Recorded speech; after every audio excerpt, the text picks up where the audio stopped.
Greetings. Happy Monday. Welcome to the Steve Deace Show here live and on demand on Blaze TV, radio and podcast with Todd Erzin and Aaron McIntyre. I'm Steve Deace, heading out to Dallas right after the show today, and I'll be a part of the Blaze's vice presidential debate coverage tomorrow. So I'll be in Dallas for the next 2 days. Always good to see the Blaze crew. Always good to see all of you, and always good to see when we are brought to you by our friends over at First Cup Coffee Company, with a flavor for every freedom-loving American. If you use the promo code Deace when you go to firstcup.com, you'll get a discount, and you'll also get great coffee, and you'll get it from people who share your values of faith, family, and freedom. Firstcup.com is where you want to go. Promo code Deace. That's firstcup.com. Promo code Deace. Todd and Aaron, you guys, I hope, had a great weekend. Did you guys, first and foremost, you guys do good? Have a good weekend for the two of you? Yeah, it was pretty good. Absolutely. Daughters had homecoming, so had a lot of driving around and, just being dad. Well, that's always a lot of fun. Had a ton of fun up in the state of Michigan. I got to do a little twin bill at the big house and then Comerica Park. And that game at Comerica Park was much more in demand than when I bought those tickets 6 months ago. It ended up being a sellout, the highest attended weekend in Detroit for baseball in over a decade, with the Tigers surprisingly off to the playoffs. But I got to tell you guys, man, I mean, at this point, I'm just going to call it nefarious. All right. So we go to dinner Friday night with some friends of ours. Shout out to my buddy Joe Simon, who's a big Michigan Athletics supporter there in Ann Arbor. And we go out to dinner, take them out to dinner, and then go to his house and fire up the fire pit. And we're just going to hang around and, just commiserate about the decline and fall of Western civilization. They've lived in this house since 2005. They've had this fire pit there in suburban Ann Arbor since 2005 when they moved in. All right, this is the first time this has ever happened. Guys, you're not going to believe this. All of a sudden, out of nowhere, an entire swarm of wasps shows up at their house and just hovers over every entryway into the house. And they're like, we've lived here since 2005. That has never happened. Straight up, that is what occurred. And if that's not weird enough, the next day in Ann Arbor, all right, in our seats, 110,000 people are there, and it's raining the entire game, by the way.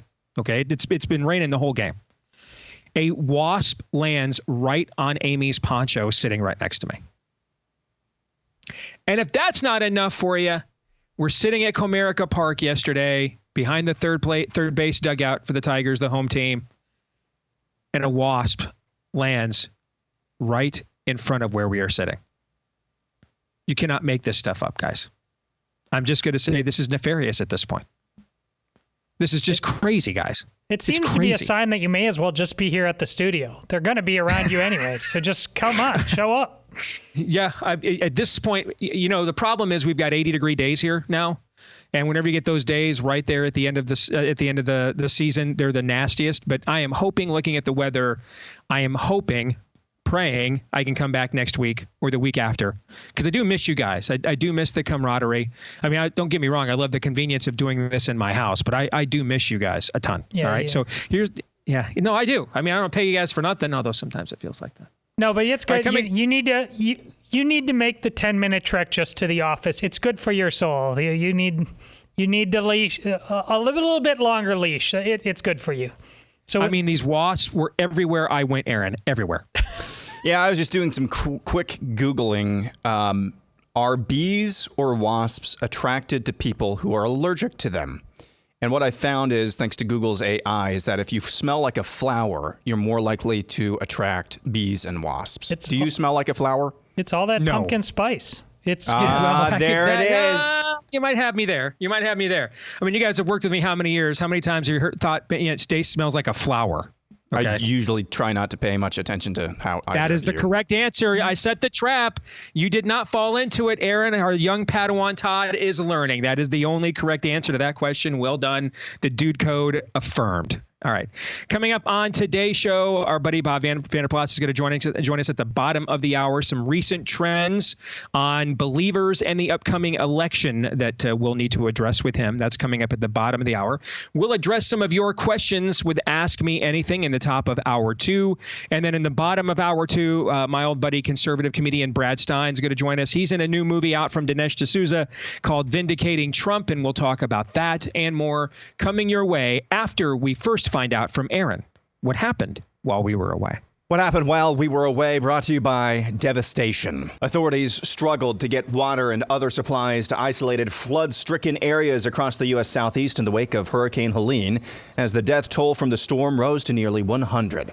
A North Carolina county that includes the mountain city of Asheville reported 30 people killed due to the storm, and several other fatalities reported in North Carolina Sunday pushed the overall death toll to at least 91 people across several states. Supplies are being airlifted to the region around the isolated city. After returning from Rehoboth Beach in Delaware, Joe Biden had these words yesterday. We've given them everything that we have. We're on the ground ahead of time, so we're working hard. Are there any more resources the federal government could be giving them? No, we have pre-planned a significant amount of it, even though they didn't ask for it yet. Kamala Harris visited the U.S. southern border late last week because we're less than 40 days away from the election, and she has to pretend like she cares. Literally, as she was visiting the southern border, Immigration and Customs Enforcement released some staggering figures about illegal immigration. ICE says tens of thousands of illegal immigrants with sex offenses and homicide convictions could be loose on the streets. The agency provided data to Representative Tony Gonzalez, a Republican from Texas, about national data for illegal immigrants with criminal charges or convictions. The data says that among those not in detention, there are 425,000 convicted criminals and 222,000 with pending criminal charges. Those include 62,000 convicted of assault, 14,000 convicted of burglary, 56,000 with drug convictions, and 13,000 convicted of homicide. An additional 2,521 have kidnapping convictions, and 15,000 have sexual assault convictions. There are an additional 1,000, nearly 2,000 with pending homicide charges, 42,000 with assault charges, 3,000 with burglary charges, and 4,000 with assault charges. Donald Trump campaigned in Wisconsin over the weekend and hit Kamala, the border czar. If a Republican did what she did, that Republican would be impeached and removed from office, and rightfully so, for high crimes and misdemeanors. Joe Biden became mentally impaired. Kamala was born that way. Now's the point of the montage. I'm supposed to talk about polls, but instead I'm going to show you this. This is from the Heritage Foundation's Oversight Project, interviewing non-citizens in Arizona. Just out of curiosity, are you registered to vote? Yes, we've already registered. Are you a citizen? No. Are you a citizen? No, I'm waiting for my residency right now. And do you plan to vote this year? Yes. Who do you prefer right now? Kamala or Trump? Or Trump? No, Kamala. Have you been registered? Yes. Are you a citizen or not? And would you vote for Kamala? Well, yeah. Furthermore, if you want a succinct portrait of the Joe Biden and Kamala Harris vision for America, check this out. 8 men, all likely illegals, have been arrested for allegedly looting and burglarizing flood-ravaged victims in eastern Tennessee. The suspects were arrested in Washington County, Tennessee on September 29th on suspicion of burglary and or aggravated burglary. Learning Spanish today, today's phrase is yikes. Vaya. Moving on, international news, Lebanon's Hezbollah group confirmed Saturday that its leader and one of its founding members, Hassan Nasrallah, was killed in an Israeli airstrike in a southern suburb of Beirut. Just to give you a picture of the last couple of weeks for Israel, Mossad struck 5,000 Hezbollah operatives in that pager attack. The Israeli Air Force assassinated Hezbollah command in one strike, and Hezbollah's leader was killed while Netanyahu was giving a United Nations speech. Say what you want about the modern state of Israel, all you want, but that's a pretty badass stretch they've had the last 2 weeks. And finally, we go back to, I guess, our commander-in-chief, Joe Biden, more from that tarmac interview in front of Air Force One. Any comment on the strikes in Yemen, Mr. President? Both sides have got to settle the strike. Support the collective bargaining effort. I think they'll settle the strike. For those of you who didn't catch that, Joe Biden was asked by a reporter about missile strikes coming from Yemen, and Biden responded by saying he supports collective bargaining. And that's what happened while we were away. They don't call him the best color man in the business for nothing, guys. Talking about Biden. Aaron's Montage brought to you by our friends over at First Liberty. Make no mistake, when the left sees what the Supreme Court here in the last few years has done, both to Roe v. Wade, smashing that shibboleth of the damned, and then also things like the Chevron doctrine, which absolutely dealt some form of a blow, at least, to the administrative state, otherwise known as the swamp, what it did to make sure that there was a check and balance on the lawfare against Trump. Absolutely, the Supreme Court, even when it gets it right about half the time, that's still too many times for the spirit of the age. So it is under duress right now. And in the crosshairs of the Democratic Party. You've got Democrats running for Congress right now, openly running on stacking the court. So our friends at First Liberty have won several big cases in the courts, including the Supreme Court over the years. I've seen with my own eyes how effective this group is defending our God-given rights. If you want to align with them and add your name to stop the attempt to third world banana republic, what's left of judicial independence and an independent judiciary, just go to supremecoup.com/Steve. Lend your name there. Supreme Coup, COUP, supremecoup.com/Steve. Again, supremecoup.com/Steve. All right. Let's go to Aaron's montage. And as I watch clips like illegals just openly saying they're going to vote, tomorrow is 5 weeks till the election, although we're already voting in several key states as we speak. Normally, I'm at the stage, guys, where I am anxious for the election to get here and let's see the results. I am not there. I'm dreading it, in fact. Just dreading it. Because I have, on one hand, no handle whatsoever on what is going to happen. And I'm usually uncomfortable with that, but and I don't have a handle on what's going to happen as much as I like to think that I do, but I don't even think that I do. You wanted to take any position on how this is going to go at this point, as long as you're making some attempt to be intellectually consistent, okay.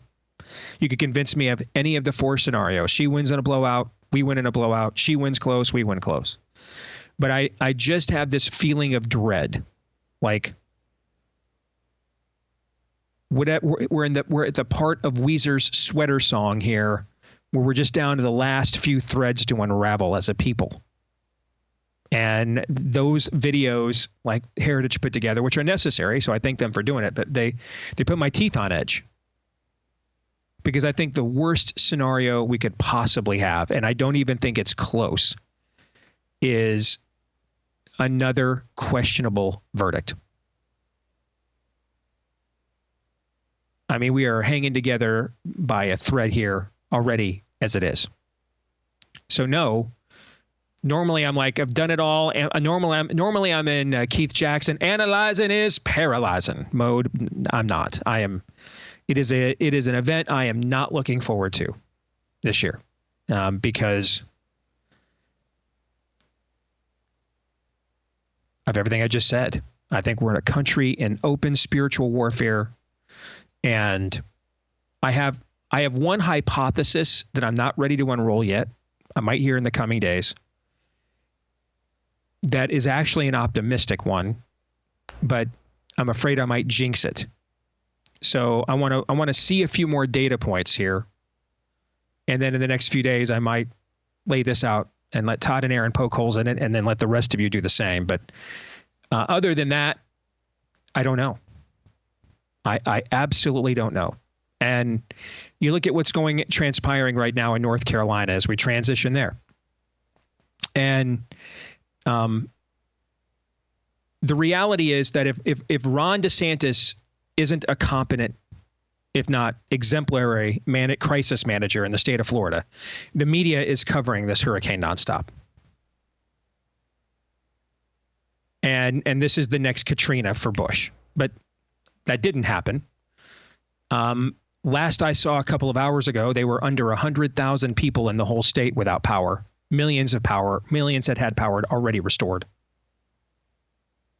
So when your social compact is broken, and ours is, all right, we're in divorce court right now.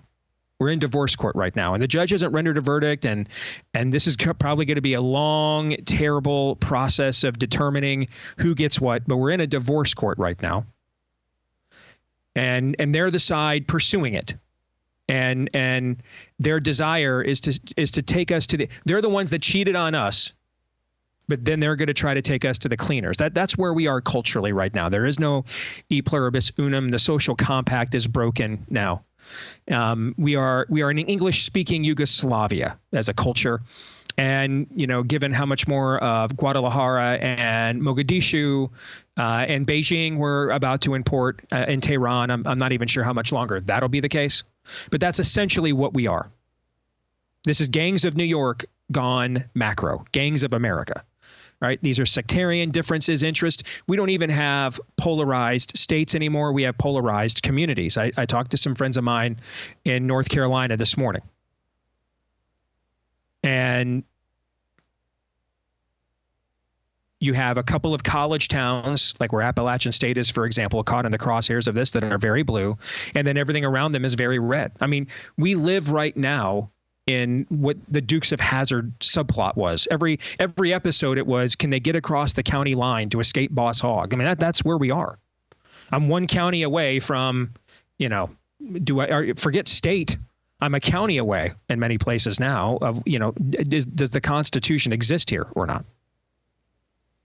And when you're in that situation, everything is just about narrative at that point. So Ron DeSantis, again, like the boss that he is, handles a crisis in an exemplary way, and there's no drama, which means there's no story. Maybe if we weren't 5 weeks before an election, the press is all in to win, maybe they'd still have some heart-rendering stories about neighbor helping neighbor. We're not even getting that now. I was at the gym this morning, saw all the cable news networks, other than Brian Kemp speaking in Georgia about the Valdosta area. There was nothing on any of the networks that I saw, other than political analysis. That's what MSNBC had. Is it better that Walz and Kamala are going to a FEMA briefing, or better that Trump is going to go tour storm damage in Valdosta, Georgia? But the idea that we would just cover this as a human interest story just did not exist when I was at the gym for an hour and a half this morning. Just wasn't on any network. That's what happens when your social compact is broken. Everything is politicized now, even tragedy. And so since Ron DeSantis didn't fail, there's no story there. Since the Democratic since in North Carolina, the Democratic governor is failing, also no story there. Because that would be bad for the narrative. So I'm hearing reports from people who I know who live there, maybe of towns that will never recover. Communities that might be permanently just wiped off the map. Hundreds, maybe up to 1,000 people missing, presumed dead. It doesn't matter because it doesn't fit the political narrative. We can't even come together to do human interest stuff because the cold Civil War is gone systemic. That's where we are.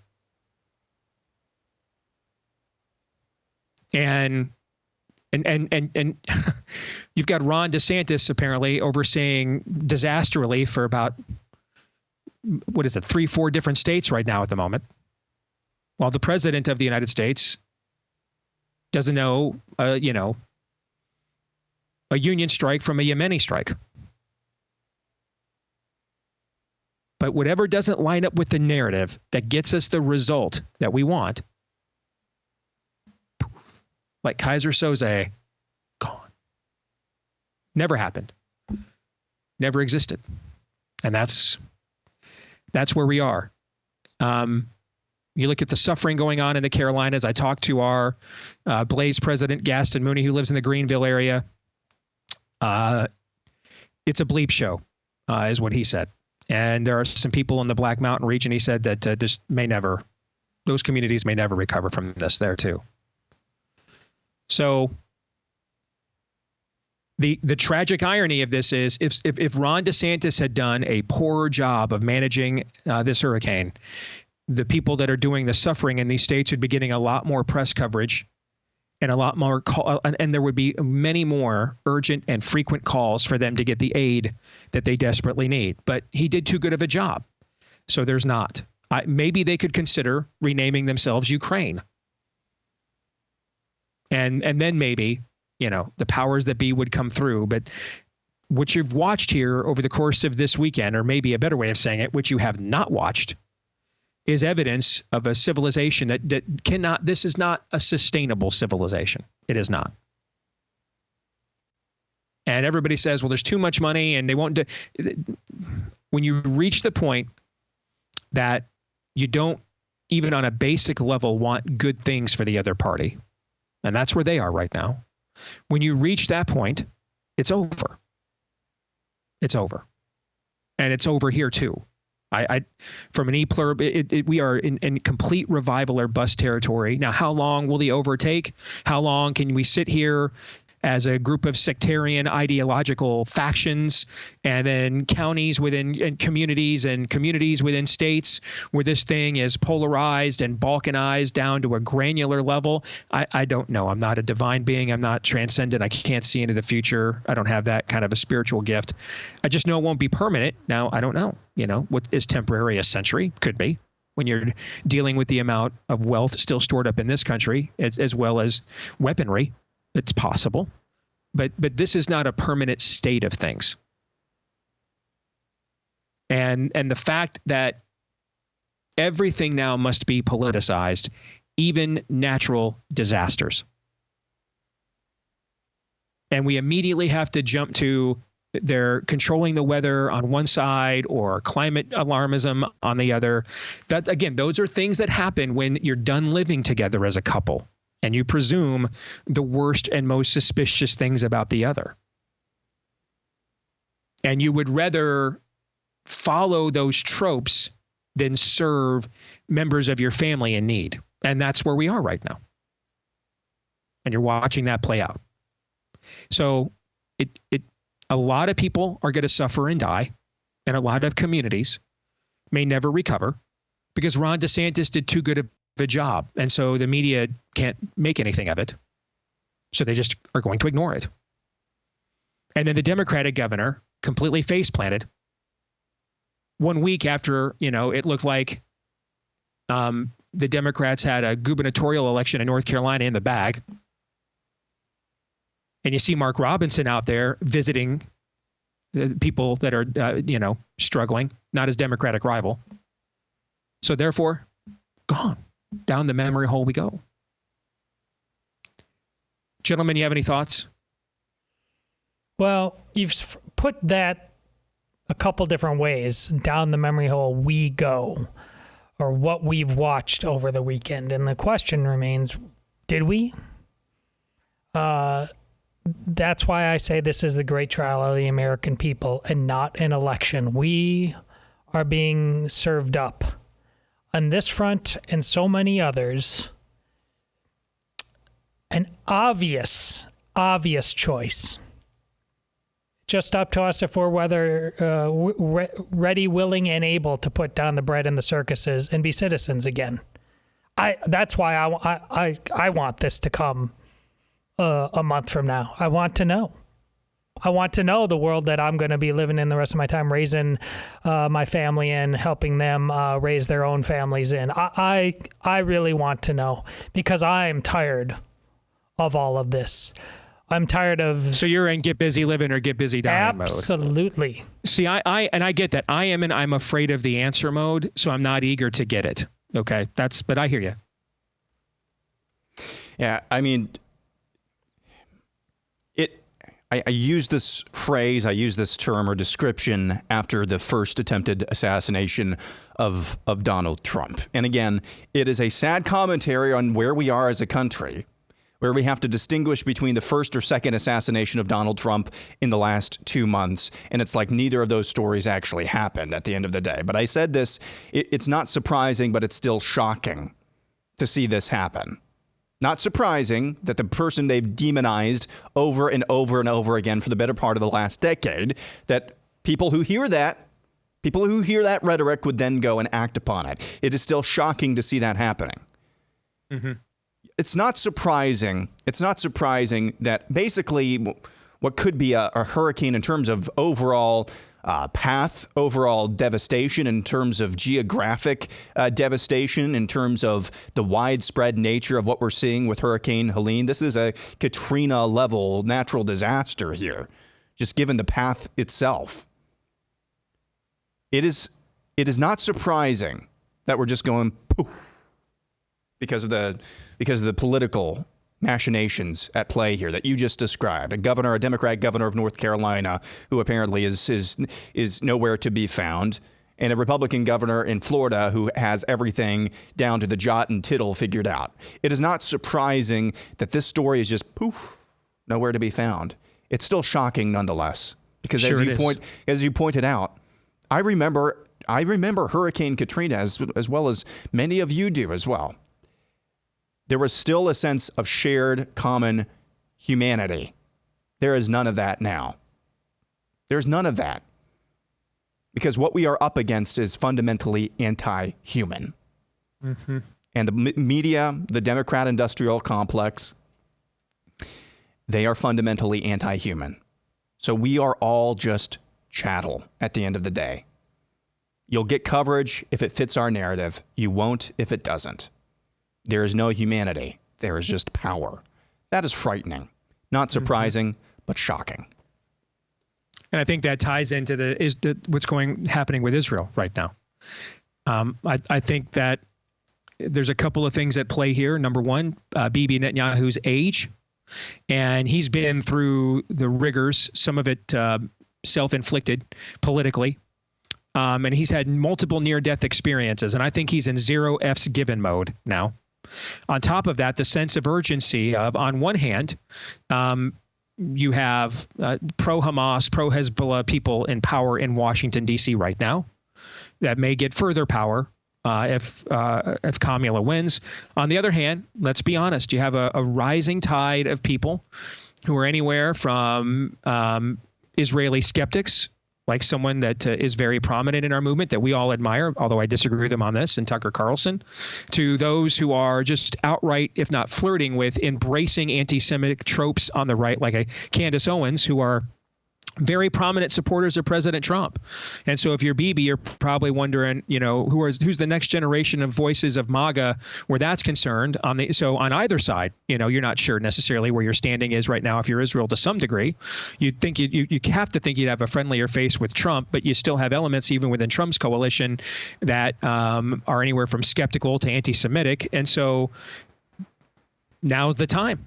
And it looks like it looks like they're doing what we thought they should do after October the 7th, which was this time finish the task. I mean, they are just eradicating the infrastructure of Hezbollah and Hamas. And for those of you that don't understand what that means, these are the fronts for the Islamic nation states like Iran. These are their front groups, so that they can pretend to be cognitively dissident and plausibly denial. And these are being taken away and eroded, which isolates them all the more as the true sources of those tensions, and puts a lot of other nations in some uncomfortable positions as well, because they don't have the cartilage in the knee now to play footsie with these kinds of regimes if these front groups have been decimated. And so now we trace back what the true origins of this evil actually is. And I can understand, given his age, given what he's already gone through politically, given what his country went through on October 7th, given where the future of America is going, the left has full-throated embraced anti-Semitism. Large swaths of the right are at least flirting with it. Can totally see why Bibi is laying the hammer down right now. And that's exactly what he should be doing, because he has a window of opportunity right now to do that. And that's a window of opportunity that may not exist moving into perpetuity. But that does add to the overall stability here. I guess what I'm trying to say is pray. I mean, we have the accoutrements of comfort here, and I got to enjoy them this weekend as well, and I'm blessed to be able to do that. But underneath the surface, much is very unstable and uncertain, and also imminent.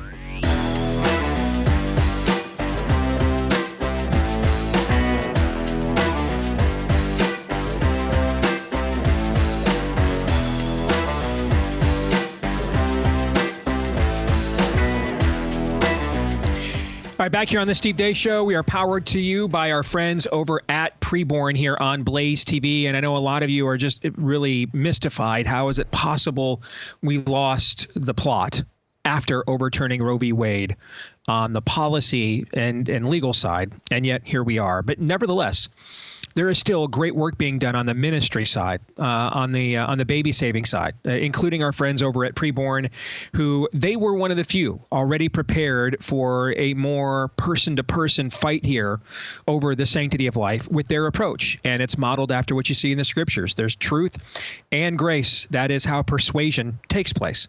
And it starts by confronting moms at their clinics or out on the road with the truth that heartbeat in their body is not theirs. It's another heartbeat. It belongs to somebody else, not an unviable tissue mass, but another person. And so they confront them with that truth. And then after mom chooses life, they then offer up the grace as she turns away from the temptation to murder her child and turns toward embracing her sacred role as a mom. And then they're there with all kinds of assistance for her, even counseling, even car seats, stuff practical like that, formula, prenatal, postnatal care. And all of this is free, by the way, even though none of it actually is free. But they offer it all for free because of your gracious and great and generous gifts through Preborn and the Blaze and that partnership here. And together we've saved tens of thousands of babies and their mamas. Let's save tens of thousands more. Go to preborn.com/Steve. Make a tax-deductible donation today. Preborn.com/Steve. Again, head over to preborn.com/Steve. And let's head over to our good friend Bob Vanderplots from The Family Leader. Good to see you, Bob. How you be? Yeah, I was doing really good till I saw that Tigers paraphernalia you got on after the epic collapse of my Twins. The Tigers now going to the playoffs, but they're on a roll. They're on a hot streak. Yeah, a shout out. There's somebody associated with that the Twins organization that is a big fan of this show, by the way. And I won't out them for fear that it might make their job already harder than it already is. But if you're tuned in, I fell for you.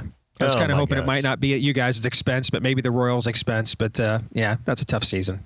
Tough way to go out. I hear you. All right, let's get to it, Bob. A couple of topics I want to tackle with you today. George Barna, who is considered the gold standard of Christian demographic polling and surveying. Since you and I last spoke, he has come out with a survey, Barna has, that shows only 59% of practicing Christians across denominational lines, right? Only 59% of practicing Christians say they will vote in November. I want to get your thought on whether you think you're buying that number. Because again, this would be, Catholics, Orthodox, evangelicals, mainline, etc. Are you buying that number one? And then number two, how much of that number do you think has to do with the Republican Party diminishing its pro-life posture and messaging really in unprecedented ways throughout the course of this general election cycle? Well, let's start out with the second part of that question first. I think by dampening your commitment to the sanctity of human life, by basically saying, I gave you three Supreme Court justices that overturned Roe v. Wade, but now we're kind of retreating on that issue, and you're seeing all politicians run for cover on that issue. I think that's where the evangelical church, the Christian church, is saying, kind of like, what difference does it make? It's a little bit like Ron Paul said, Steve, when he said to me that, if I trust you on the sanctity of human life, I'll trust you on about every other issue. But if I don't trust you on the sanctity of human life, I don't trust you on any issue. And I think the Christians, maybe that poll today, which I probably agree with, I probably believe that's probably where it's at, about 59%. You just don't see a lot of enthusiasm amongst the evangelicals in our network saying, I just want to run to the polls today. Now, I'm hoping it's a little bit like, I'm not going to play, but you know what? You get closer to the games like, I can't stay away from it. I'm going to play. I'm going to get in the game. And we're going to do everything in our power to mobilize these Christians to the polls because we want the church to be the dominant voice when it shows up at the election polling places. So we're going to do everything in our power to mobilize that. But the old saying goes, you got to give me something to vote for at the end of the day. And I think right now we need to give Christians something to vote for. What about the first number, the 59%? Are you buying that? I am buying that 59% today. And if that stays at 59%, I think we're in trouble all over the country. If that number goes up in regards to saying, so you probably aren't liking the life issue, the stand, and I agree with you totally. But Steve, as you and I have talked on this show plenty of times, there's probably never been a bigger contrast in worldview, regardless of what's at stake today, a bigger contrast of worldview between the two candidates at the top of the ticket and where the two parties are going. So your voice is going to make a difference in this election. You might not get everything you want, but you'll get a lot of what you want and a heck of a lot of what you do not want if you vote well or choose well.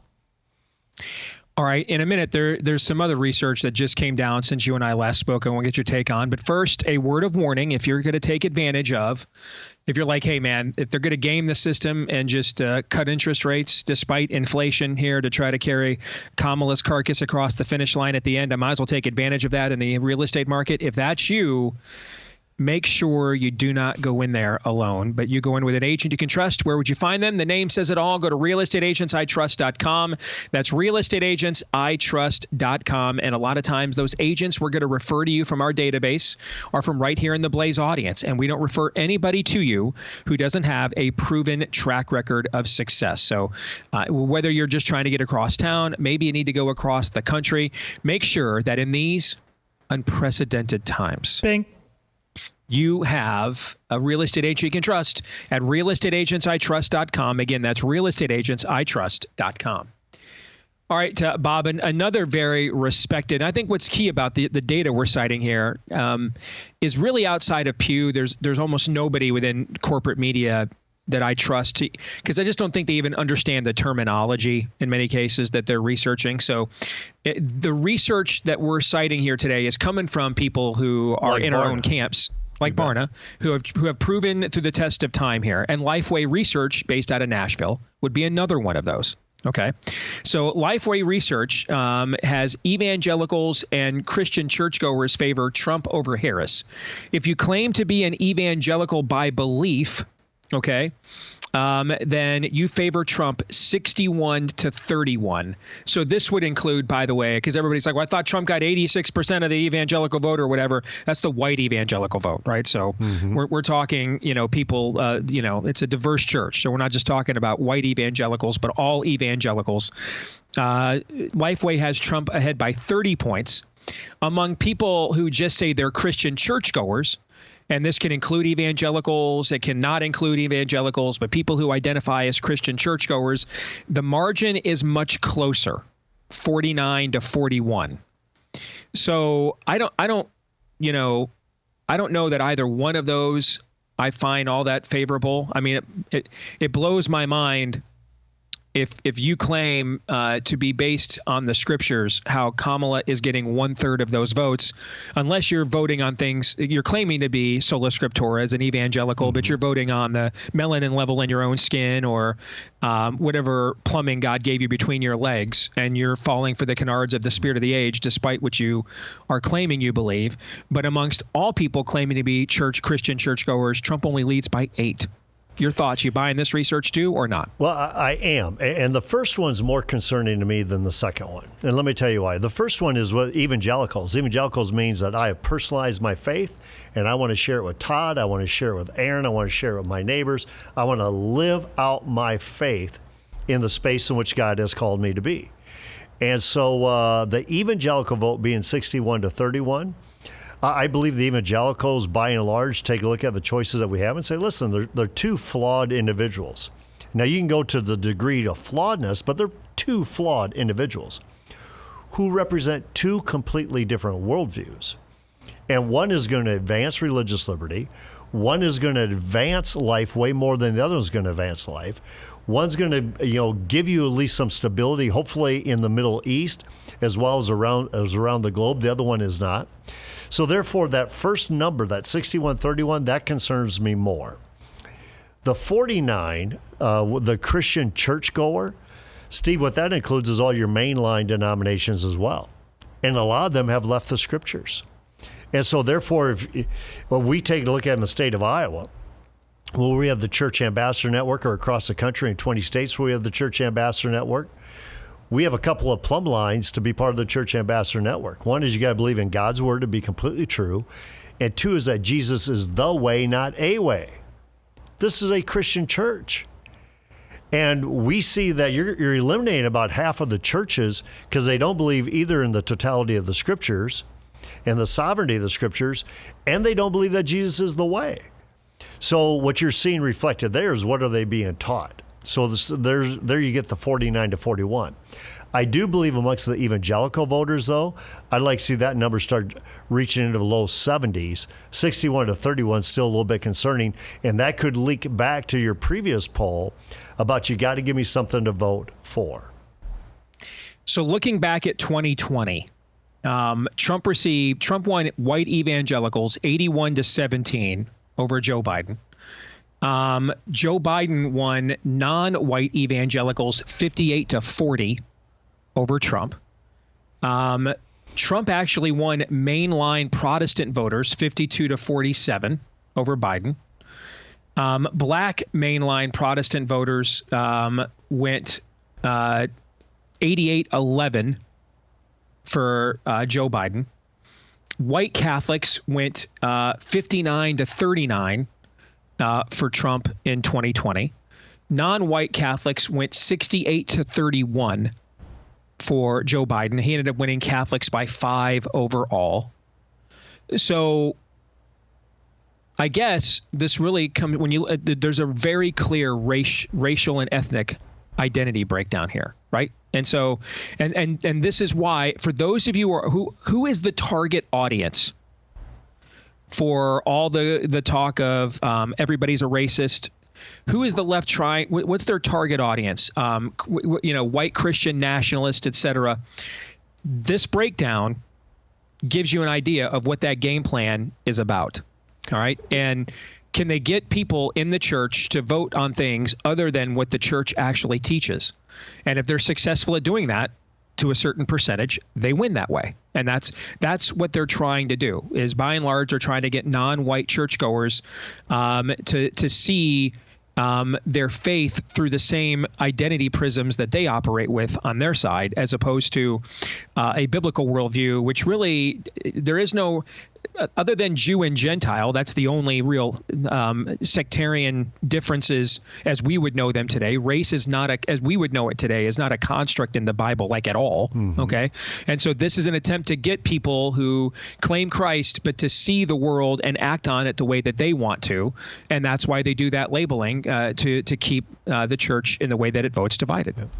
Well, there's no doubt, Stephen, when you go through all those numbers, there's a lot of labels. I mean, the church is exceptionally diverse.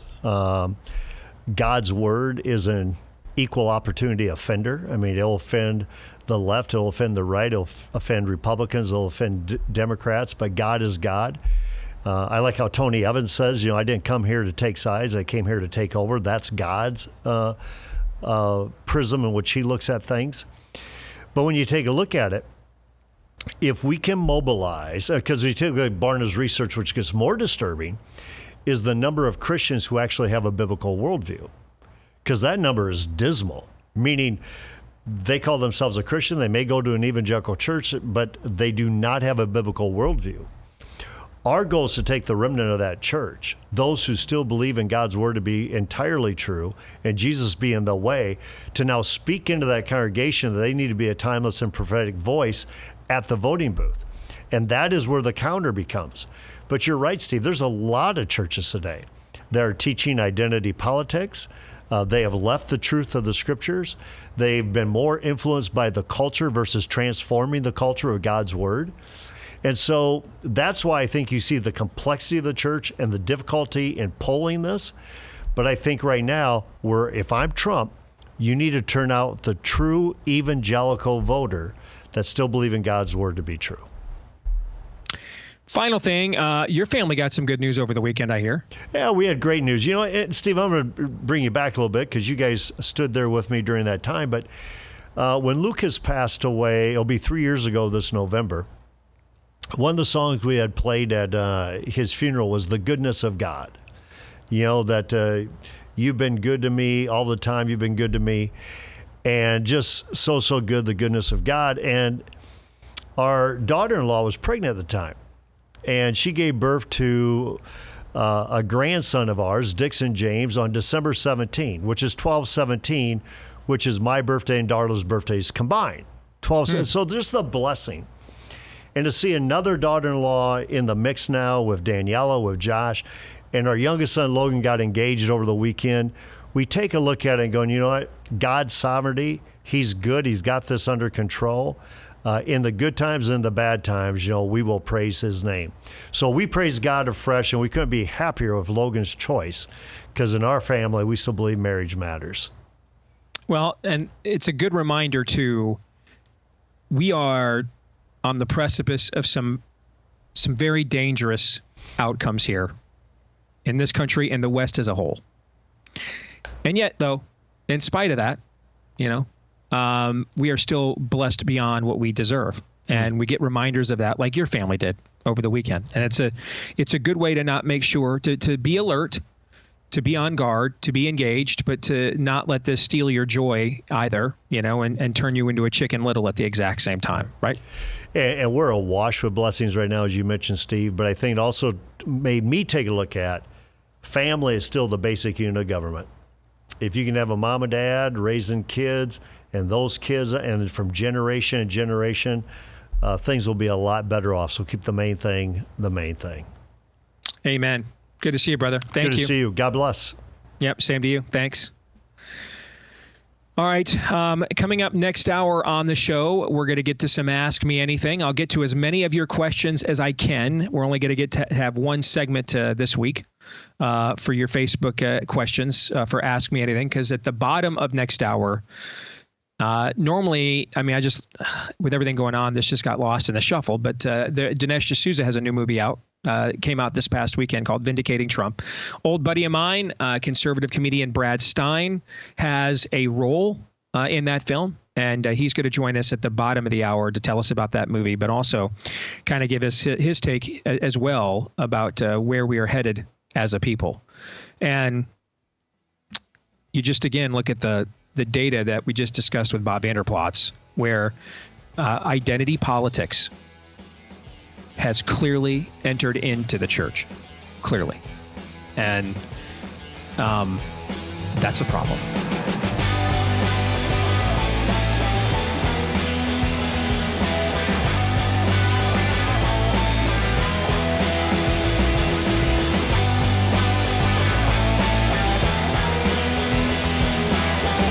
All right, back here with Hour 2, live and on demand on Blaze TV, radio, and podcast with Todd Erzin and Aaron McIntyre. I'm Steve Deace. Let us know what you think about what we think via the stevedeace.com inbox. Email us to do that, steve@stevedeace.com, DEACE. Like us on Facebook, MeWe, and Gab. You can follow me at Steve Deace Show on X, Instagram, and TikTok. Please subscribe to our new YouTube channel, as we're starting from scratch there to try to get around all the censorship that has crushed us on the second largest platform, search engine platform in the world.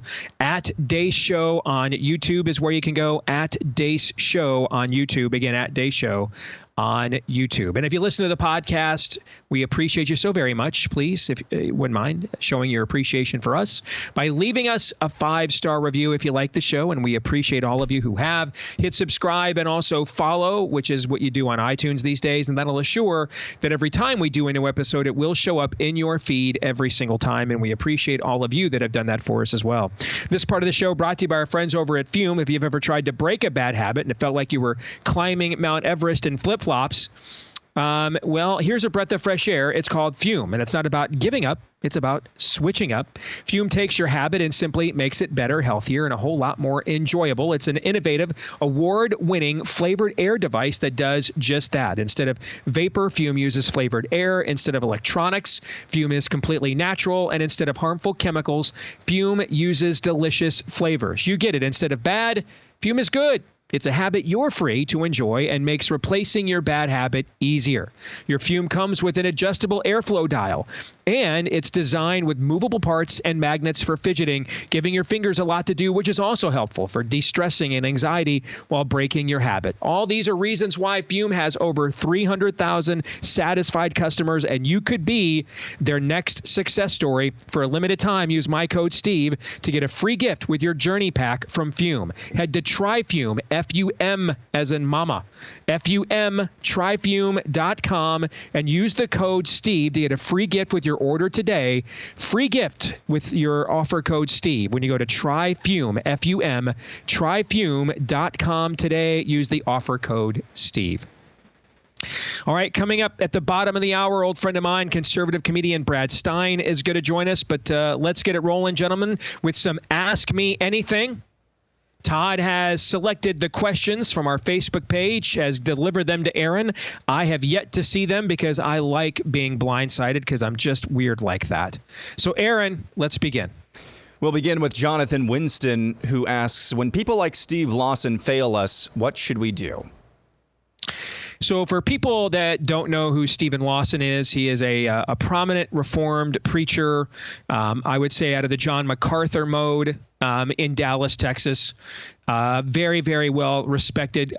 We don't really know, at least I don't. I've not had a chance with everything else going on to keep up on this. My understanding is it was some kind of a romantic interaction or series of interactions with a woman much younger than him that never turned physical but was inappropriate, and he resigned. Aaron, you would know way more about this probably than me. So do I have that right?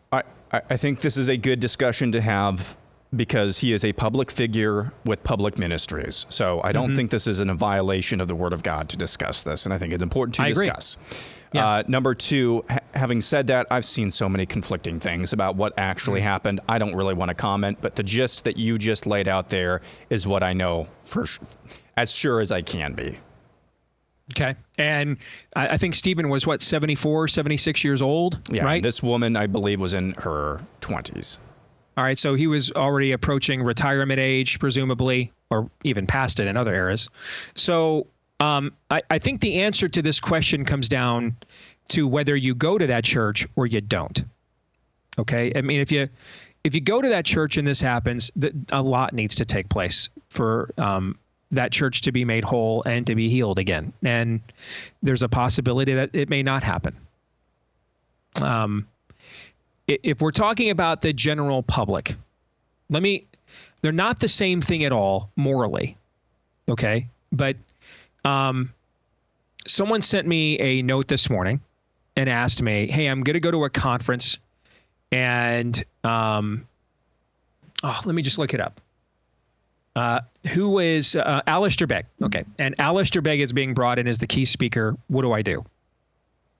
And I said, well, Alistair Begg is one of the greatest living Bible teachers in the world. He just said something extraordinarily stupid,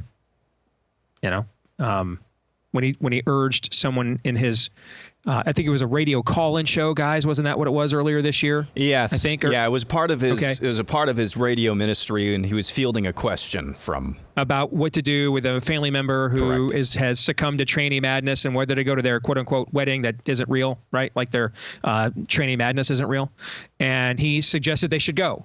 And that would be loving your neighbors, you love yourself. Okay, so, I mean, Alistair Begg is one of the great Bible teachers alive in the world today. That's extraordinarily dumb. I've said many extraordinarily stupid things. That doesn't mean extraordinarily stupid things aren't ever disqualifying. But that's not the same as Alistair Begg saying, hey, I'm taking a question. I'm rethinking the Trinity and whether Jesus is God. So am I. Now, that's disqualifying. I think we all agree that's disqualifying, right? I mean, that goes against a core fundamental tenet of the faith, okay? When we get into these areas of what to do in terms of now how to navigate that within a negative world or a pagan realm, I think there ought to be plenty of room for conscience and disagreement, even vehement, within that. Now, how does that apply to Stephen Lawson? Because he has committed an act, according to his church, that disqualifies him from ministry. But does that disqualify everything he had done in his ministry up until this point? No. Ultimately, a friend of mine goes to this church and texted me right away when he heard this news and is just beyond heartbroken. I don't want to say anything that minimizes. That's why I started with there's two approaches to your question. Do you go to that church or don't you? Okay. So I don't want to say anything that minimizes the angst and what is the difficult circumstances happening within that church right now. But no one goes to the church of Stephen Lawson. No one goes to the church of Steve Deace.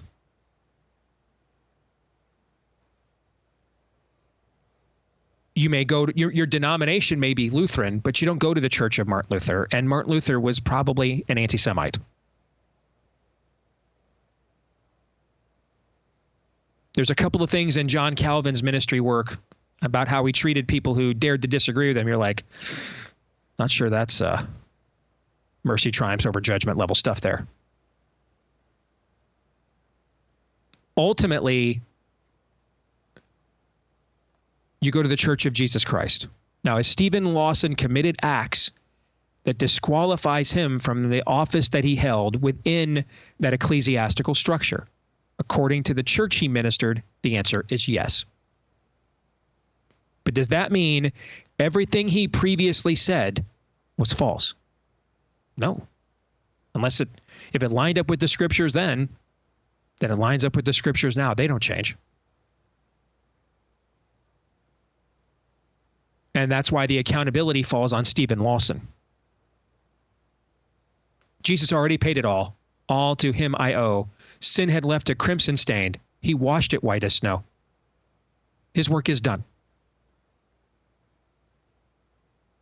And he is just in the final stages of completing that work right now. And that's what we call the time between his ascension and his return. The war is over. It has been won. Well, I shouldn't say it's over. The war is won. It's just not over. There's a better way of putting it.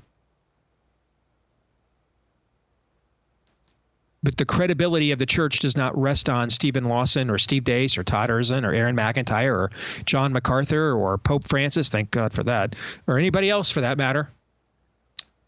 Its credibility was determined by Christ. That does not mean we can't do things that could harm that credibility, and there needs to be accountability when we do.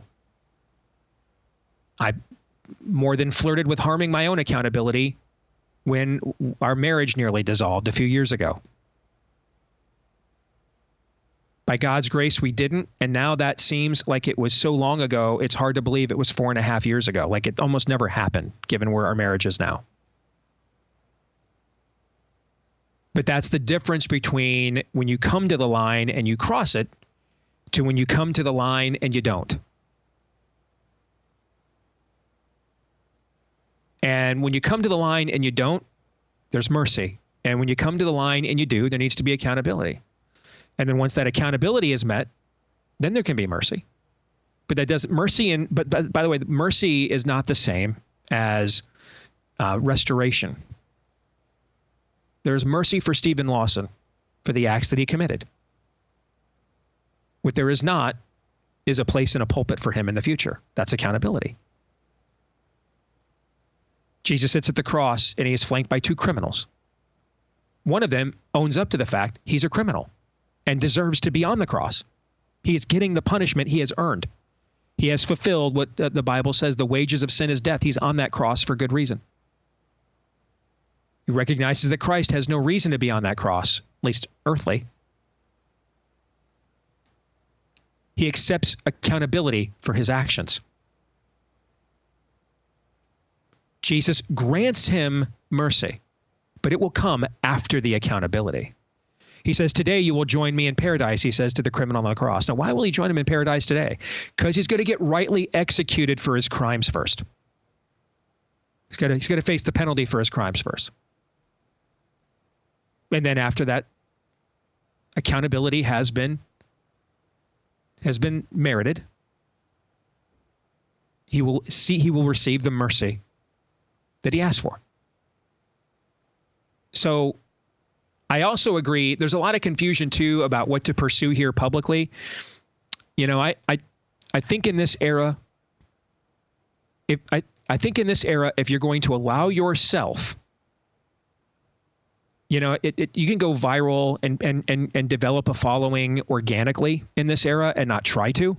But then again, if you are overseeing social media accounts and everything of that nature, you are striving to be recognized beyond your local congregation. And I think if that is the case, then I do think there needs to be more transparency about what transpired than if we're just talking about a little church out in the middle of nowhere.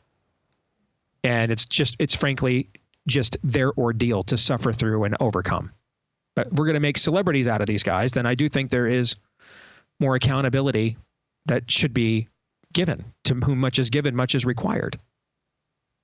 So I think there's multiple ways to take that, but I'll stop for now so it's not the only question that we answer. I'll leave it open to Todd and Aaron if they want to add anything to that. Otherwise, we'll just move on. Nope. I wholeheartedly agree. There needs to be more transparency here because of the public nature of his ministry involvements. Katie Buell is next. She says, a friend of mine is a single mid-40s woman. She's very, very turned off by J.D. Vance's comments about single childless women. She doesn't think he has any respect for women like her who aren't married and don't have kids. Like she doesn't have any stake in the future of our country or the current kids. Any thoughts about how I can reach her about Vance? I would be more interested in reaching her as to why she's in that position in her 40s. I mean, elections come and go, even very important ones, but I would be more interested in knowing. I don't know how many of you guys have ever raised little girls. Okay, Todd, you've raised 4. I've got 2 on my resume. Do you ever recall the little girl who didn't fantasize about getting married? Well, didn't fantasize about what her husband was going to be like? You ever seen anything like that before? Ever? A little girl who was like, I can't wait to grow up childless and alone. Can you ever met a 5-year-old girl? Any of your daughters naturally inclined to do that, or any of their friends? You ever seen anything like that in your life? In my house, under my roof, I did not see that. No. No, I've never seen it either. And I just don't think you do, unless it is something like, where you've got these parents projecting their psychoses on their own children, like, Karen trying to get her kids transed. All right. But those are extreme circumstances. By and large, I don't know that any little girl ever is like, I'm not interested in what my future husband may be like, or what my future wedding will be like, or doesn't have fantasies about who's going to plan their wedding and where it's going to be by the time they're 7 or 8 years old. So I would be more inclined, because can you put the question back up there for a minute, Aaron? The question presumes that Vance is in the wrong. I mean, I would want to know, is it because of the state of men? Because here's the thing. You can't answer that. You can't get to the second part of what you want to do there, Katie, until you know the answer to that. Is it that no one I know of on the American right with a show of any significance is harder on the men than we are, unless it's like an explicit ministry program. I don't know of a for-profit show on the American right harder on men than we are. Can you guys think of one off the top of your head? No. If there is one, that's a for-profit show. Yeah. If there is one, we're not trying hard enough on this show. Correct. I mean, so I know a lot of career women on the right who couldn't get married until after they were of childbearing age, or never did, because they never found a man worthy of them. Is that the reason why? Okay. Because if that's the answer why, then you would approach it one way. Okay. If it's her own issues, then you would approach it another. And in that case, I would agree with J.D. Vance. See, I would need to know why she's in that predicament, because, again, there's no little girl. There is no little girl, 4, 5, 6 years old. It doesn't exist, who isn't fantasizing about what their wedding will be or living happily ever after, right? Just like there's no 4, 5, 6-year-old boy who's like, when I grow up, I want to be in my mom's basement forever. That doesn't exist either. Little boys are like, I want to be a hero. I want to conquer. I want to be an athlete. I want to be significant. So there's no little boy who's like, I just want to grow up, have a life of insignificant at 5. And there's no little girl at 5 who's not already thinking about what her wedding day is going to be like. We can't outrun the old magic. So I would want to know why she's in that position she's in before I could answer your question, because if it's the latter, if it's her choice, then there is nothing. There's nothing. Sometimes, guys, you're just going to have to accept sometimes. Jesus, there's a reason Jesus said, I didn't come to bring peace but a sword. Sometimes there's no reconciliation. Sometimes there's no bridge to build. And in fact, the further into negative world we sink, the more often this will occur. And you're going to have to get comfortable with being uncomfortable. You're going to have to get comfortable with being weird. You're going to have to get comfortable with being the outlier. And even if you're not, and you don't think you could be, they're going to make you anyway. Because even if you won't be the one that will initiate these contacts, they will. Go back to the letter we read on Friday from the guy. Him and his wife tried accommodating his father-in-law, her dad's homosexuality. Okay. But now he's showing up. And how did he repay him for doing that for the first few years of their marriage? He showed up this Christmas and said, my job here is just to evangelize you guys away from celebrating the birth of Christ. So even if you're never going to be the one, ever, that pushes the advantage here, eventually the other side will, because they want it too. So this is unavoidable. You're going to have to get used to sometimes the answer is no. Sometimes the answer is I can't go there with you. Sometimes I can't. And I know this. I know what that means. So be it. I have to obey God, not man. So if it's the latter, if she made this choice to pursue this instead, there is a definitive worldview difference there. And it's just never, it wouldn't matter if he talked about crazy cat ladies or he talked about how the highest esteem for a woman is to be a mom. They just turn that into a crazy cat lady. It doesn't matter what the method of communication is. We're hung up on that, so we have an excuse not to go after what people are substantively saying. If it's the former, that she struggled to find a man worthy of her, well, then I think there's a lot of common ground that we could find. But if it's the latter, there is no common ground. I have no common ground with Oprah Winfrey beyond being made in the likeness and image of God. Together we both are. Therefore, I will not violate God's commandments against her. I will love my neighbor as I love myself. But beyond that, I have zero in common with her. Zilch. Nothing. Nothing. I mean, as far as the East is from the West is how far my worldview is from Oprah Winfrey's and people who think like her. And a lot of you are just going to have to get comfortable with this is the world in which we now live. Next question. All right, we'll continue on with Kent Miller. Does the church lead the culture in creating myth when it no longer requires the markers of a changed heart among its fellowship or the surrounding culture? Are we creating a myth and false narrative which claims that we are the redeemed people of God when there is no fruit? In other words, should living according to God's truth look different than our modern-day ecclesiastical myth of a happy and hollow unity which requires little more than passive listening, not rocking the boat, and following the experts? Yes. Next question. Next, we go to Heidi Douglas, who says, we're uprooting our family of 8, 6 kids, ages due any day up to 11 years, from a small town in Minnesota to Arizona. We've prayed for several years for God to open a door for us to leave Minnesota for somewhere else, less communist, if that was in his will. We had never seriously considered Arizona as an option, but he literally flung every door wide open for this move. I'm wondering if you would have any reservations about moving to a border state like Arizona. Would you consider Arizona an upgrade over Minnesota for raising our 6 children? Absolutely. You have a fighting chance in Arizona, not the state that it used to be, but it ain't Minnesota either. So you have a fighting chance there. Families like yours might even might tip the balance in a state like that and cause, therefore, leadership to ascend and to assume power that would then do something about the border, which would also impact the entire country, not just the state of Arizona. So there's a fighting chance for your belief system in Arizona. I will tell you, I've mentioned this before. Back in March, I keynoted a banquet for conservative state legislators in the state of Minnesota, long before anybody thought Tim Walz was going to be on a national ticket. And that's the most demoralized room I've ever spoken to in my career. And that's a state where already conservatives are used to taking it on the chin. And even they were like, we're never going to recover from what him and his people have done. So in Arizona, you've at least got a chance. And families like yours making those decisions could be what ultimately tips the scales. And that has an impact on we can get by with Minnesota sucking. Now, Minnesota got the 80s wrong. They were the only state that got the 80s wrong. Okay. 80s did just fine without Minnesota. Right. Arizona getting turned around would have, because of the border situation there, would have far-reaching implications, which is why you saw Maricopa County do what it did in the last midterm election, because of what I just said.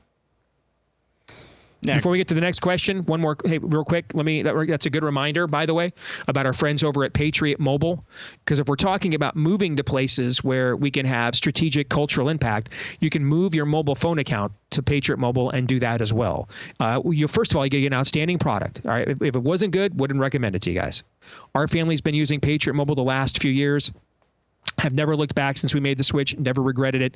They have an outstanding U.S. based, which means you can understand them, customer service team. You get all the same stuff from the big communist corporations without having to directly give them your money. All right. So it's fantastic product and service, but also aligns with your values and is a key component in helping to build the parallel economy. You can get a free month of service if you make the switch today to patriotmobile.com/Steve. Use the offer code Steve to get a free month of service. You can keep your number, switch your number, keep your phone, upgrade your phone, whatever you want to do. patriotmobile.com/Steve. Use the offer code Steve for a free month of service at patriotmobile.com/Steve. Next, we go to Carol Hamill, who asks, when the people turn away from God and embrace the spirit of the age, is there a point of no return? How should we as Christians deal with people who are totally given over? I wonder if one of the failures of the church today is that Christians have tried to save people who are lost and lost the ones who are saved. Excellent question. And the answer is yes. No one will ever love us more than Christ will, ever. No one can give us more than Christ gave for us. He left heaven. He left paradise. And he came here to sweat and bleed and urinate and defecate and hunger and thirst. And by the way, folks, in primitive, we're 1,700 years before the Industrial Revolution, indoor plumbing, the most primitive of we would call it third world today. It was first world back then. So he did all that for us, even before he suffered at the cross. And so no one can possibly love us more than Christ. And even he said, eventually you just got to kick the dust off your sandals and move on. And it will be better for places like Tyre and Sidon. Now, who are they? Those are like the lands that like Jezebel came from. Like one of the worst figures in all of the Bible.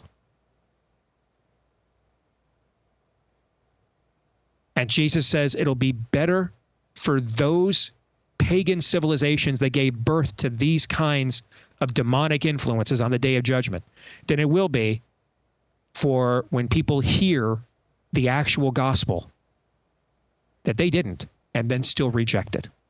So if no one can love us more than God, no one can love us more than Jesus already has and still does. And even he says there's a point of no return. One thing you don't ever see in the Gospels, by the way, you don't ever see one time Jesus chase after someone who rejected him. Never happens. Not once. Never occurs. In fact, in one of the most blatant examples of what I'm saying is when Jesus is teaching after he feeds the 5,000. And he begins teaching about what this symbolically actually means and will mean in the future. And people get up and leave, think he's talking cannibalism. They're grossed out. They walk away. He doesn't return, doesn't scream at them, come back, escape the fires of hell, return. I'll make it Whittier. We'll bring in the slam and praise team. Have you seen my multi-site campus yet? Doesn't do any of that, actually. Instead, he turns, lets them go, knowing more than anybody else does what their rejection will mean. And he turns to his disciples and actually challenges them the other way and says, are you guys going to desert me too?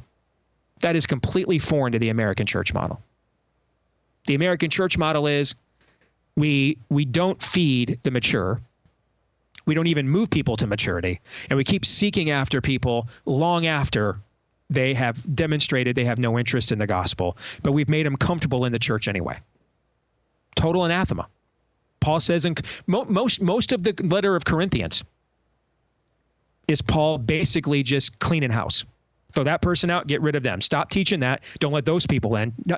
That dude with his arm around his stepmom, he's got to go. Just let the devil have that dude. He's that bad. That's most of Corinthians. But we've reduced it to like verse chapter 13 for all of our weddings. But the rest of the letter is essentially a diatribe of, all right, we're going to clean some house here. So, yeah, that's just not the American church model at all. And we've turned people into that. The American church model is the church Americanized, right? They're not sinners now; they're customers, and the customer's always right. And that we've reduced "love your neighbor as you love yourself" to "the customer is always right." It's a slogan, but that's not the actual meaning of what that means. So, yes, to everything you just said. One more before this segment is over. Peggy Schrader wants to know, as a conservative living in California, my vote for president doesn't count. If our electoral college votes were awarded proportionally, I seem to think my vote would count. Tell me where I'm wrong. You're not wrong, and every state gets to determine that. I know some people in Nebraska are like, I don't want proportionality or I don't want to go to one man, one vote because we might get overwhelmed in the future by Omaha. You have total control of the state. Just switch to whatever. You don't have any control in California. There's nothing you can do. I mean, by and large, you're wasting your citizenship there unless you live in a place like Chino Hills, where my man Jack Hibbs has total control of that community. Short of that, you're just it's a waste of your citizenship to live in that state. But what we need to start thinking is like the Avengers, man. Right? Need to start looking at each other like Steve and Tony do. Whatever it takes. Whatever it takes. So guess what? This cycle, Nebraska, they're going to make it one man, one vote statewide, so Trump can win, so we can win. And then next time, just switch it back if you need to. Just do whatever you need to do to win. It's lawful. Nothing illegal about doing that. You need to start thinking like that. Correct. You're in a war. You need to start thinking like that. You're in a war. So this is we have power. We can lawfully make it to our advantage this time to do it this way. When we have power the next time, if we need to lawfully turn it to our advantage to do it the other way the next time, do it that way. Whatever it takes. Now, we're not going to violate God's standard, but nothing I just said did. Short of violating God's standard, whatever it takes. Whatever it takes. Because I like culture war more when I win and your side doesn't. So whatever it takes. Not going to do things that risk we're not going to do stuff that risks getting cast into hell. We're not going to do that. Short of that, though, we're going to do everything else. Whatever it takes. Whatever it takes.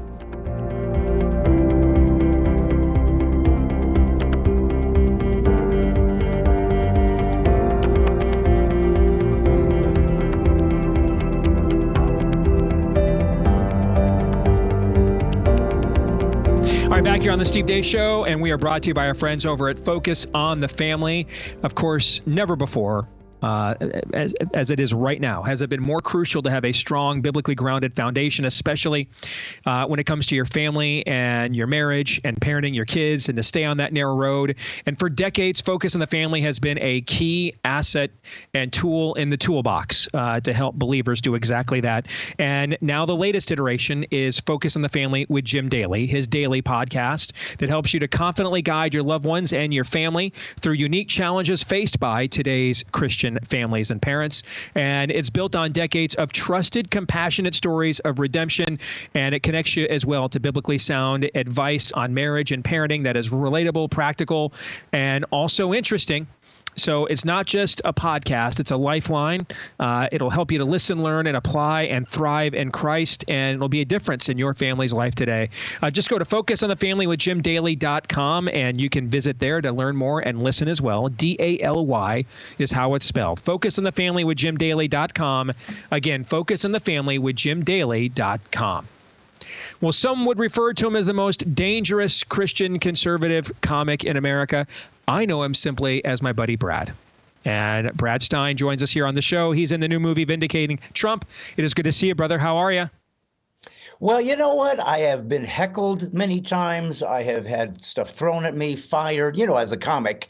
I haven't been shot at yet. And I thought, I can take care of that. I'm just going to go in I'll just jump in the new Vindicating Trump movie, and I will have reached the zenith of what could potentially happen to a stand-up comic when he wants to speak truth that is not fashionable amongst those who control the dissemination of information. So, I'm sure you're used to it, but it's kind of a new territory for me, brother. So give me some tips.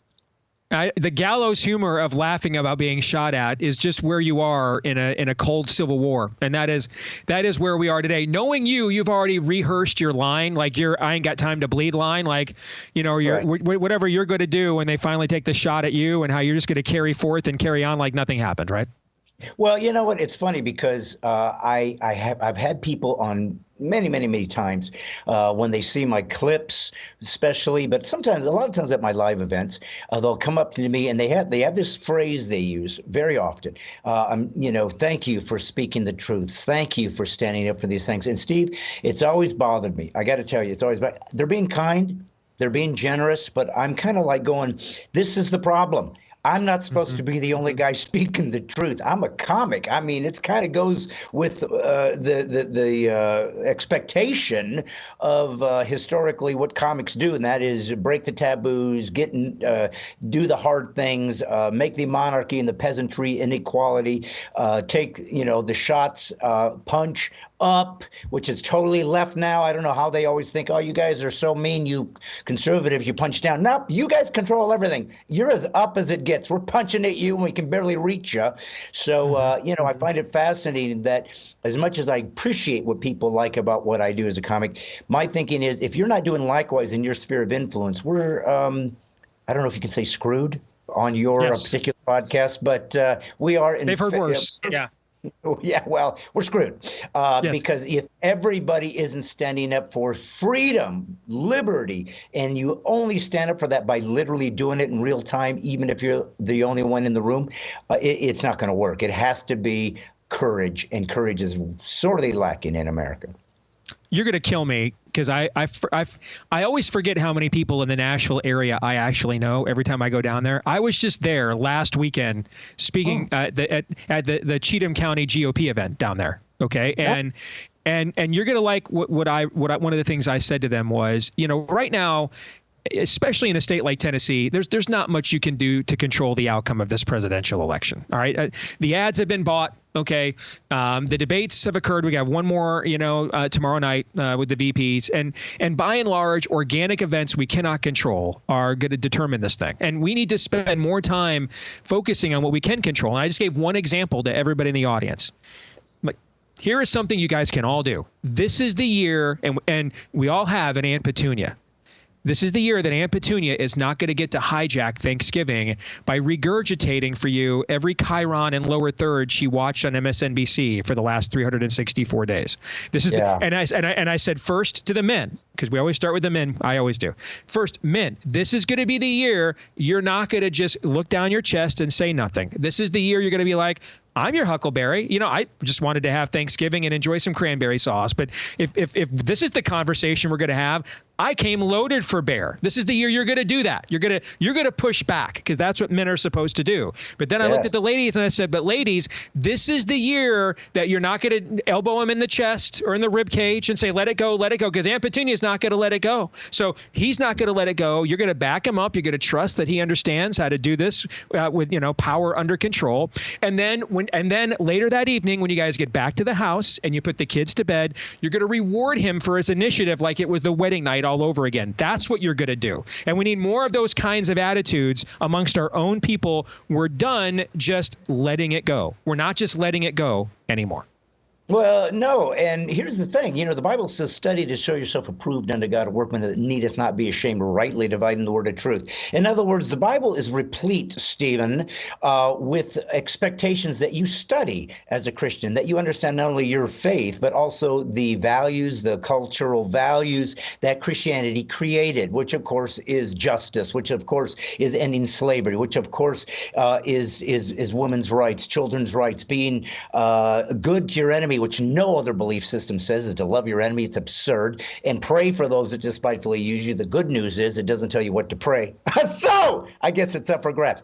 But the biggest thing is this: being prepared the best you can to be able to tell people what is actually at stake and what's actually happening. Now, you don't have to be unkind. Don't be a jerk, because guess what? The truth is offensive enough. Just say the truth to somebody, and it's going to destroy their cognitive dissonance. But here's the key: nope, we can't be quiet anymore because there's too much at stake. There will come a tipping point where these conversations won't even be legal anymore. And once we reach that Rubicon, there's no going back. So we either decide now, and again, it's hard when it's your family. And listen, my mom, who's 80-something, 3 years old, she took the vaccine. And I was like, Mom, I don't understand what you're doing. And she goes, well, my doctor said, and you know what, I got to be honest, I realized, you know what, when you're 83 years old, you grew up that when your doctor said do A, B, and C, you did it because you trusted that they were going to tell you what to do. You went on one of the 3 networks, watched the news, and assumed it was actual news. They were giving you information. You draw conclusions. Well, so in some respects, these older folks who we have these conversations with haven't learned and just don't understand. It's all changed. It's all a mirage. Nothing you watch is true anymore. You've got to understand what we're undertaking. And they're so old and they're the last phase of their life that maybe they can't learn, or maybe they would rather not face it. But this is what it means to be courageous, to speak truth at all times. And that's what Christians are mandated to do. Jesus said he was truth. We have to speak truth. And what's fascinating, Steve, is how many people are becoming suddenly Christians, or at least finding a resonance with the Judeo-Christian, including Richard Dawkins. I'm a cultural Christian now, including Joe Rogan. Maybe we need Jesus. They don't even know what they're talking about. But even they understand there is a spiritual dimension worldwide that we've never felt before. We don't even know what's going on, but there's something afoot, and we need to get down to business and start fighting like men. And that is why they want to call things toxic masculinity, or to find your feminine side. All the crap that you and I grew up with when they started this nonsense was because when men fight, we create constitutions and societies and civilizations. So they fear us, because when we get united, we're unstoppable, especially if we're virtuous men. Amen. Amen to every word of that. So that brings us to the movie Vindicating Trump, and you're in it. So tell us about the role you play and what you thought of, and what you thought of the idea when Dinesh and his crew brought this to you. Well, the thing that was kind of the first interesting story, because they reached out and said, what, you want to be in this film? And I'm like, yeah, I want to be in any film, because I'm an actor. I'm in 25 films. I'm a SAG actor. Of course I want to be in a film. They said it was Dinesh D'Souza. I said, oh, I love Dinesh because he's courageous, and he's suffered existentially for lawfare. He's actually experienced it. So it's like, yeah, I'm all for him. Plus, he's a brother. He's intelligent. I love listening to his debates. So of course I'll jump in on this. This is important. And then they said this: listen, now that you finished, do you want to be on the credits? Because if you want to opt out, some people who are part of this production and they make these amazing docudramas that they've done over the last few years, they don't want to be mentioned because they know they'll lose their career. But they still want to help us. Do you want to be in it? I said, yeah. But the fact that you have to ask tells me more about what's happened to our freedom in America and our liberties, that you even have to ask, do I want to be associated with a film? I don't care if it's Porky's 10. You know what? It's like, if I choose to be in it because I'm an actor and an artist and believe in free speech, I'm in it. I shouldn't have to wonder, is this safe for me? Is there something at stake for my family because I've chosen to go into a film? So that was the first kind of wake-up call about how incredibly bleak and dangerous things are. Secondly, I played the DNC chair who was kind of behind the scenes, and they kind of start when he first went in to choose to run for office in 2016. So we're sitting there going, what, he's the guy we're worried about? What the, I mean, come on, he's the apprentice guy. Next thing you know, everything goes sideways, and they're going, what have we gotten ourselves into? So it really fictionally dramatizing what happened behind the scenes with real interviews with Trump, with Laura Trump with with all the different folks involved, including how to buy ballots, how you can duplicate ballots. So all of the shenanigans that are available, and it's all documented, is all in there. And then they come into these dramatizations of us. Nick Searcy, you might know Nick, plays sort of this dark underbelly institution, 3-letter institution, but we don't know who. It's not FBRCA, it's something else. And they're the ones that do get all the dirty work and do all the hatchet jobs. So it's kind of us trying to say what really happened, what was they talking about, how did they try to spin it, because that's really what it's all about, is controlling the narrative.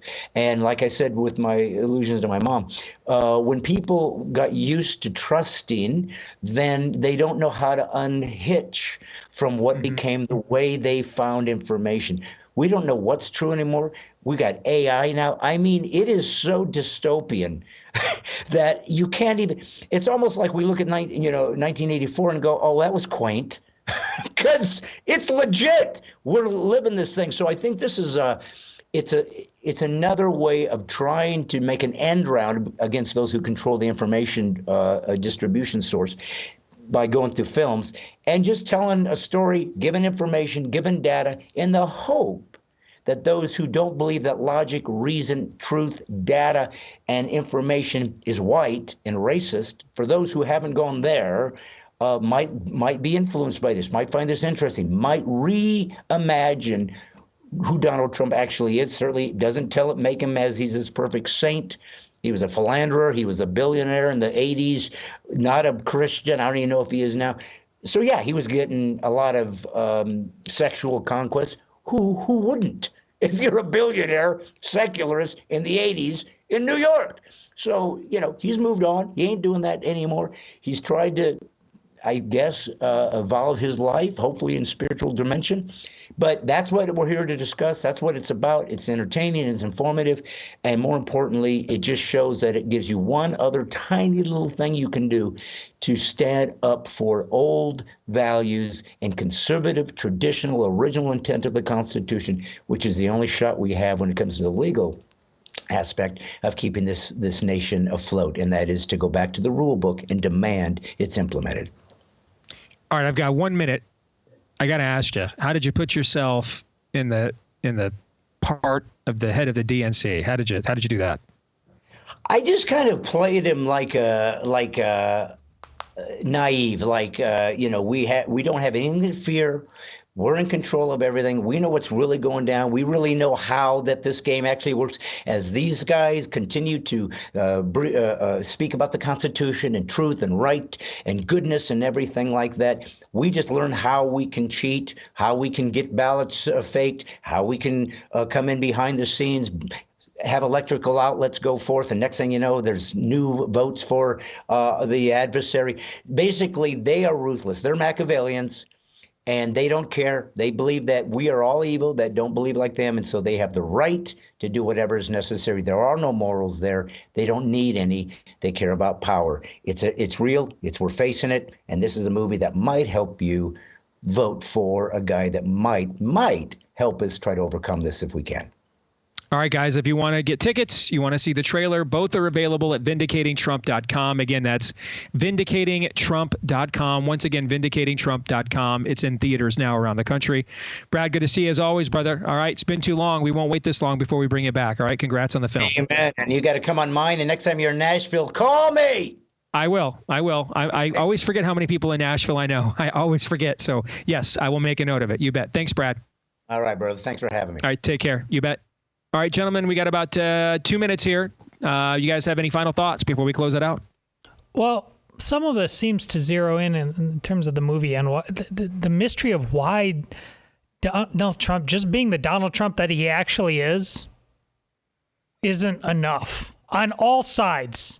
That's why when I said Donald Trump's just the weather, it was important for him not getting to, for me and others, not to get wrapped up into the multiple narratives. And at the end of the day, this is still unexplainable to me. Why this became such a Rorschach test for people on the left and on the right. It is truly bizarre, and I think the only answers are spiritual. That is undeniably true. And I'm just reminded in hearing kind of the synopsis or brief preview of this movie, I've never wavered from this, even through the GOP primary. Did it really actually happen? That whether you like it or not, if you are anywhere to the right of Bernie Sanders, to the left, Donald Trump is the icon for you. If you are to the right of Bernie Sanders, to the left, as far as they're concerned, he is you. And that's instructive, I think, to understand. He's like the icon on the computer desktop. He's not the real program, but he's just the front for it. And that's why they hate him. That's why they go after him. As much as it frustrates me, his persona, as much as it frustrates me, the doublespeak sometimes, as much as it frustrates me, the left sees him as me. Amen. You know what's way more frustrating than Trump's persona? Camps. Communism. Communism is way more frustrating than Trump's persona. You know what's way more exhausting than Trump's persona? Communism. Camps. Gulags, camps. Having a federal government that doesn't care about you after a natural disaster comes to your state, way more frustrating than Trump's persona. What if the game is on in the camp, though? Oh, There you go. All right, Romans 8:28.